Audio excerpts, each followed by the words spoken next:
আসসালামু আলাইকুম প্রিয় শিক্ষার্থীরা।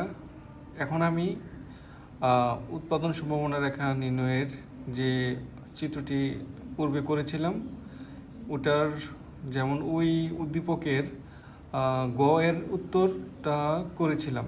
এখন আমি ঘ এর উত্তর দেওয়ার চেষ্টা করছি।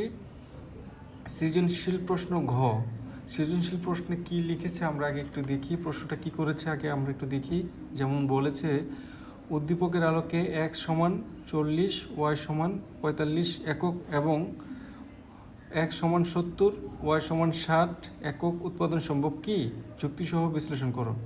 তাহলে আমাকে এই যে মানগুলো দেওয়া হয়েছে প্রশ্নে, সেই মানগুলো অনুযায়ী আমাকে আবার উৎপাদন সম্ভাবনা রেখার চিত্রটা পুনরায় করতে হবে। যেমন আগে আমি চিত্রটা করেছি, এখন আমি চিত্রটা আগে যেভাবে আছে সেভাবে করে ফেলতে হবে ঘ আনসার করতে গেলে। সব শিক্ষার্থীরা মনে রাখবে সবসময় ঘটা আনসার করতে গেলে পূর্বের চিত্রটা যেভাবে আছে এইভাবে করে ফেলবো। করার পর ঘতে যে মানগুলোর কথা বলবে আমি সেই মানগুলো বসিয়ে বাস চিত্রটা করে ফেলবো। হ্যাঁ শিক্ষার্থীরা, এখন আমরা দেখছি যে এক্স দ্রব্য 40 এবং ওয়াই দ্রব্য 45 উদ্দীপকের ঘ এর প্রশ্ন অনুযায়ী। তাহলে আমরা এই দুইটা মানের মাধ্যমে একটা বিন্দু উৎপন্ন করব। আগে আমরা এই বিন্দুটা উৎপন্ন করি, এরপরে আমরা এক্স 70 এবং ওয়াই 60 এটার উপরে আমরা কি করব, ওই যে আরেকটা বিন্দু উৎপন্ন হবে। তাহলে বিন্দুটা উৎপন্ন করলে বোঝা যাবে যে এখানে কোন বিন্দুতে উৎপাদন যুক্তিসঙ্গত আর কোন বিন্দুতে উৎপাদন যুক্তিসঙ্গত নয়। তাহলে আমরা চিত্রটা করে ফেলি। প্রথমে আমরা দেখব যে ঘতে কি x সমান কত এবং y সমান কত। ঘতে x সমান 40, তাহলে এই যে x দ্রব্য হচ্ছে 40 একক, এই যে 40, এবং y দ্রব্য 45 একক। তাহলে y 45 হচ্ছে 40 আর 50-এর মাঝখানে হবে, এটা 45। আমি ছোট করে একটা ফুটো দিয়ে এখানে আমি 45 লিখতে পারি, কোনো সমস্যা নাই। আমি এখন এটাকে এটার সাথে মিল করব, 45কে 40-এর সাথে মিলিত করব, তাহলে একটা নতুন একটা বিন্দু উৎপন্ন হবে প্রশ্ন অনুযায়ী।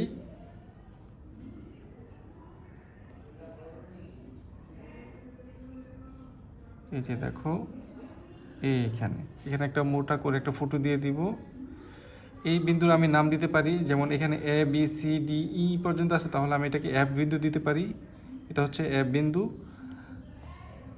এফ বিন্দু। আর আরেকটি বিন্দু উৎপন্ন হবে, সেটা হচ্ছে x সমান 70, y সমান 60। তাহলে x এর 70 কোনটা? এটা। আর y 60 হচ্ছে এটা। তাহলে আমি মিলিত করি।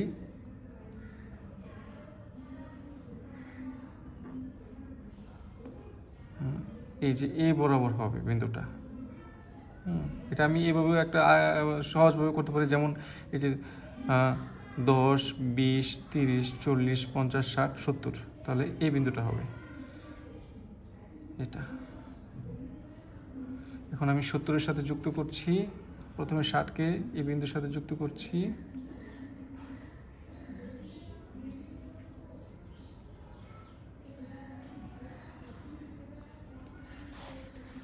এরপর 70 x দ্রব্যের 70-এর সাথে যুক্ত করছি।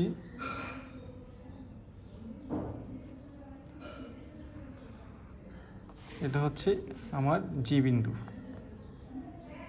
জি বিন্দু। তাহলে আমি দুটো বিন্দু পেয়ে গিয়েছি। আমি এইভাবেই দুটো বিন্দু বের করে নিব।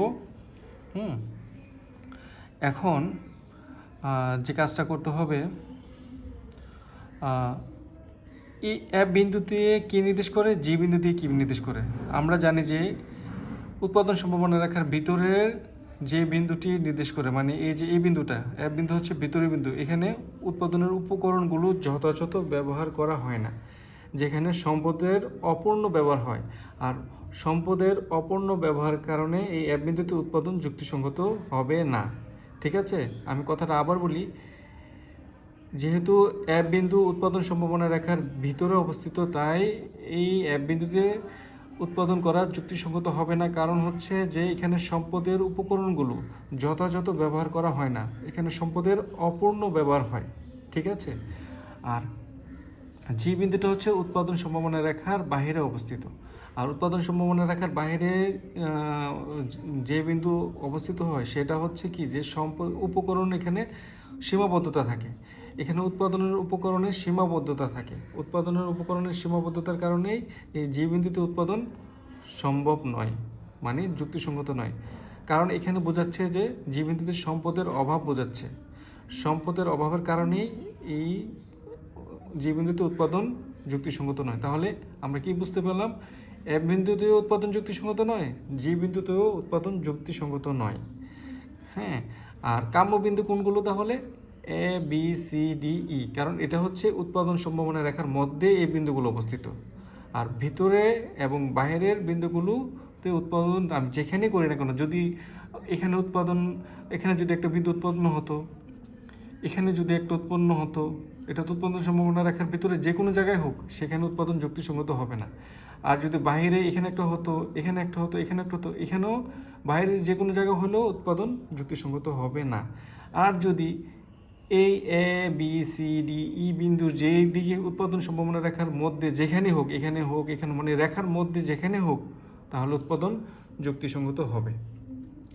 তাহলে শিক্ষার্থীরা, আশা করি তোমরা বুঝতে পেরেছ আমি যেটা বোঝাতে চাচ্ছিলাম।